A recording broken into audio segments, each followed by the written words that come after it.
el joven conquistador que desafió a un imperio. En Gaugamela, Alejandro Magno no solo desafió al imperio persa, desafió al destino. Con apenas 26 años, el joven macedonio se preparaba para transformar la historia en una batalla épica, donde la gloria y la muerte bailaban un vals sangriento al ritmo del caos y la ambición. Hoy te llevaré a través del polvo y la sangre de Gaugamela, donde la juventud y la audacia se enfrentaron a la decadencia de un imperio que alguna vez dominó el mundo. Y donde el liderazgo mostró su verdadero rostro entre gritos y acero. El poder en juego. Era el año 331 a.C. y la llanura de Gaugamela, en lo que hoy es el norte de Irak, se convertiría en el escenario de un choque colosal. Alejandro, el joven rey macedonio, se encontraba frente a un ejército 3 veces mayor que el suyo, pero sus ojos ardían con la determinación de alguien que no conoce el miedo. Al otro extremo, Darío III, el gran rey persa, desplegaba sus fuerzas con la desesperación de un rey que sabía que su tiempo se agotaba, aferrándose al poder como si sus manos se deslizasen por una cuerda a punto de romperse. Este no era un simple enfrentamiento por territorio o riquezas, era una lucha por el alma del mundo antiguo, donde el choque de espadas resonaría mucho después de que la última flecha hubiera sido disparada.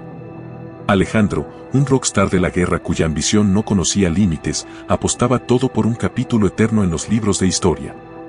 Darío, por su parte, trataba de salvar lo que quedaba de un imperio que ya había sido golpeado en Isos y el Gránico. La presión no solo era militar, sino moral, porque aquí, en este campo polvoriento, la pregunta que dominaba era simple y cruel: ¿quién tenía más miedo? ¿El joven rey que no conocía la derrota, o el emperador que sentía el fin de su imperio acercarse como la sombra de la muerte? Ambición, desesperación. Para Alejandro, la victoria no era solo un objetivo, era un derecho divino. Educado por Aristóteles y forjado en el fuego de las conquistas de su padre, Filipo II, el joven rey no veía límites en el horizonte. Para él, la gloria era algo inevitable, un destino escrito en las estrellas que solo esperaba ser reclamado por su mano. Cada batalla era un escalón más hacia la eternidad, y con cada victoria, su nombre resonaba más fuerte, como un eco que se extendía por todo el mundo antiguo. Alejandro no solo buscaba conquistar territorios, sino esculpir su propio mito, uno que perduraría mucho después de que las últimas cenizas de sus enemigos se hubieran enfriado. Del otro lado del campo, Darío luchaba no solo por la supervivencia de su imperio, sino por mantener el prestigio de una civilización que se desmoronaba. Había sido derrotado en Isos, había retrocedido en el Gránico, y ahora se enfrentaba a un joven imparable que no se conformaba con la victoria, exigía inmortalidad. Mientras Alejandro avanzaba con la certeza de quien se siente respaldado por los dioses, Darío cargaba con el peso de un legado que amenazaba con convertirse en un eco vacío. La guerra en Gaugamela no era simplemente una cuestión de estrategia o números, era un duelo de voluntades, una danza macabra entre la ambición insaciable de Alejandro y la desesperación que devoraba a Darío. Uno luchaba para grabar su nombre en la eternidad, el otro para evitar que la historia lo sepultara en el olvido. El terreno de la muerte, la trampa de Darío. Darío eligió Gaugamela con la precisión de un director de cine que escoge la locación perfecta para la escena culminante de su obra maestra. Una llanura inmensa, sin obstáculos, donde sus carros de guerra con guadañas podrían cortar a los enemigos como una podadora en un jardín descuidado. El terreno fue preparado con esmero, eliminando hasta la más mínima irregularidad, como si se tratara de un escenario teatral listo para el gran espectáculo. Darío, confiado en su supuesta ventaja, estaba convencido de que este campo de batalla sería la sentencia de muerte para el ejército de Alejandro. Sin embargo, Alejandro, siempre astuto, no vio un campo de batalla, sino un tablero de ajedrez. Y en este juego, Darío no era más que un peón que aún no sabía que estaba acorralado. Alejandro entendió que lo que Darío consideraba su fortaleza era, en realidad, su mayor debilidad. La extensión de la llanura, en lugar de ser una ventaja, se convertiría en la jaula perfecta. Con una sonrisa apenas disimulada, el joven macedonio empezó a mover sus piezas, anticipando cada uno de los movimientos de su oponente. Con cada paso que daba, Alejandro transformaba Gaugamela de una trampa mortal en su propio escenario para una obra maestra de estrategia militar. Mientras Darío creía controlar la situación, Alejandro estaba escribiendo el guión. El emperador persa se preparaba para una batalla, pero Alejandro le tenía preparada una lección sobre el arte de la guerra y la tragedia. El genio estratégico de Alejandro, la trampa mortal. Mientras Darío desplegaba sus inmensas filas, como si quisiera impresionar con su desbordante poderío, Alejandro ejecutó un movimiento audaz que podría haber parecido una locura para cualquiera que no entendiera la esencia misma de la guerra. Ordenó a sus tropas adoptar una formación oblicua, una disposición diseñada para estirar las líneas persas hasta su punto de ruptura. Era un acto de desafío puro, obligando al coloso persa a dispersarse, a perder la cohesión que daba fuerza a su vasto ejército. Alejandro quería más que una victoria, quería humillar al enemigo en su propio terreno. El plan era tan claro como mortífero: abrir una brecha en el centro de las filas persas y lanzar un ataque decisivo con su caballería de élite, los Etairoi. Cuando el flanco persa comenzó a ceder bajo la presión, Alejandro no dudó ni un instante. Liderando la carga, con una determinación que parecía casi divina, abrió un sendero sangriento que lo llevó directamente hacia el corazón mismo de las fuerzas persas. En su rostro no había furia, solo una fría concentración, la de un hombre que sabía que estaba esculpiendo su nombre en la eternidad. Cada movimiento era ejecutado con la precisión de un cirujano, pero en lugar de salvar vidas, Alejandro estaba dispuesto a arrebatarlas sin piedad.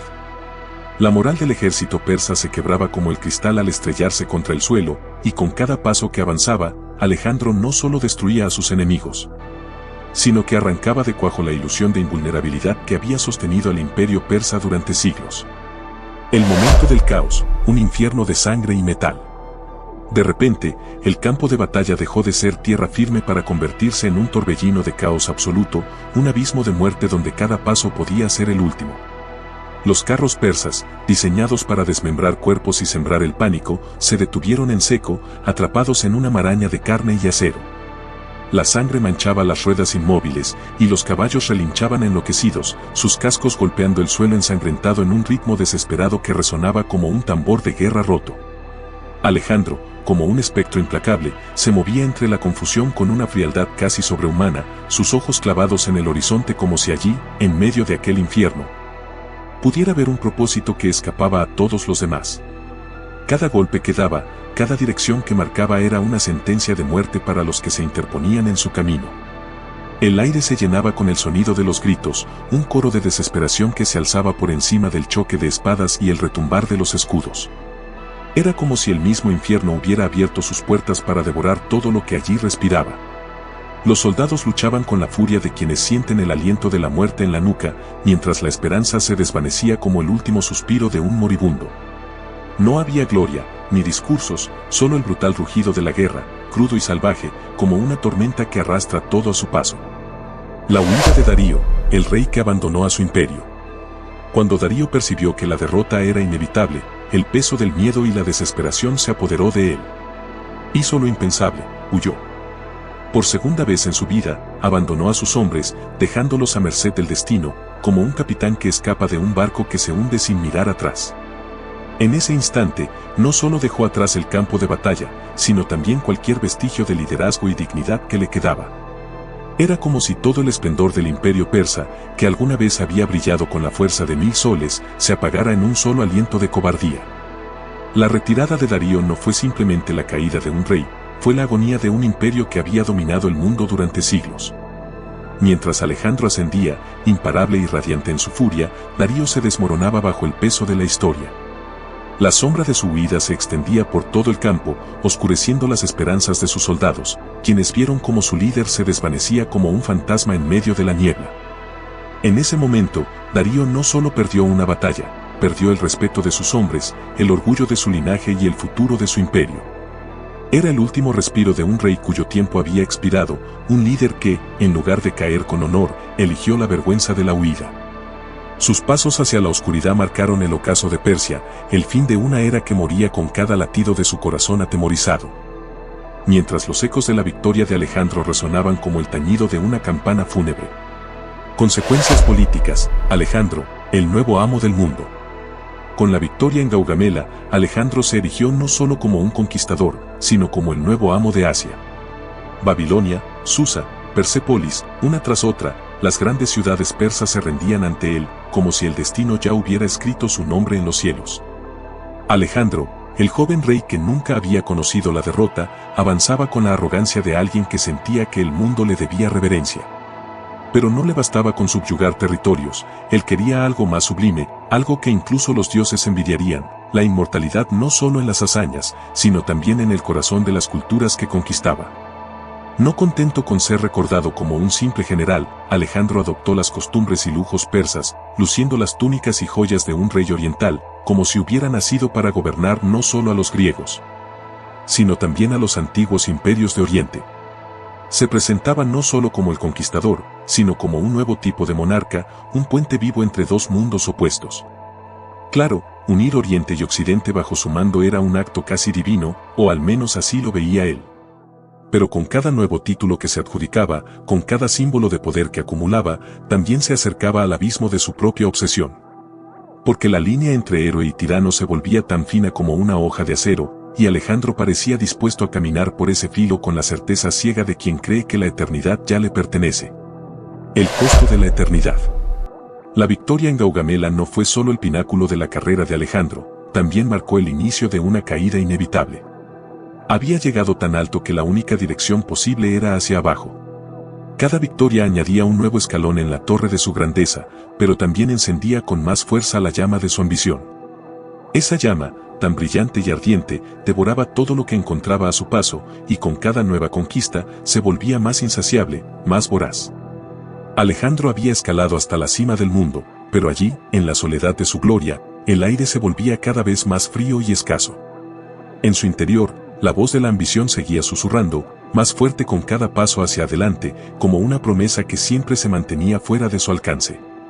La eternidad parecía estar a su disposición, al alcance de su mano, y sin embargo, se desvanecía en el mismo momento en que intentaba aferrarla.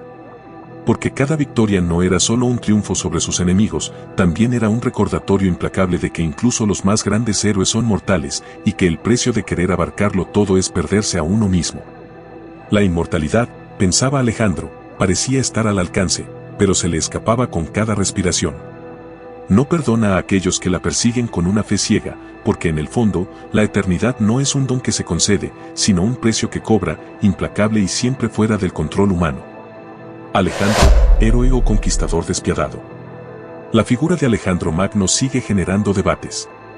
¿Fue un héroe visionario que transformó el mundo antiguo y forjó un imperio inigualable, o un conquistador despiadado cuyas acciones solo fueron impulsadas por una ambición sin límites? Desde su infancia bajo la tutela de Aristóteles hasta su campaña por Asia, Alejandro moldeó la historia, pero su legado está lleno de claroscuros. En Gaugamela, buscaba la gloria o solo satisfacer su insaciable sed de poder. Los relatos sobre su genio estratégico y su carisma inspirador son innegables, pero sus métodos despiadados también lo son. Mientras algunos lo ven como un símbolo de grandeza, otros lo perciben como el epítome de la destrucción. La verdad es compleja, y su figura, lejos de ser un simple héroe o villano, refleja las contradicciones de un hombre que intentó abrazar la eternidad a cualquier costo. Déjanos tu opinión en los comentarios. ¿Crees que Alejandro Magno merece ser recordado como el héroe que unió Oriente y Occidente, o su ambición lo convirtió en un tirano? Dale like si te apasiona la historia antigua y sus batallas épicas, y no olvides suscribirte para más relatos de conquistas, imperios y leyendas que cambiaron el curso de la humanidad. Nos vemos en el próximo video, donde exploraremos la eterna lucha entre la gloria y la caída.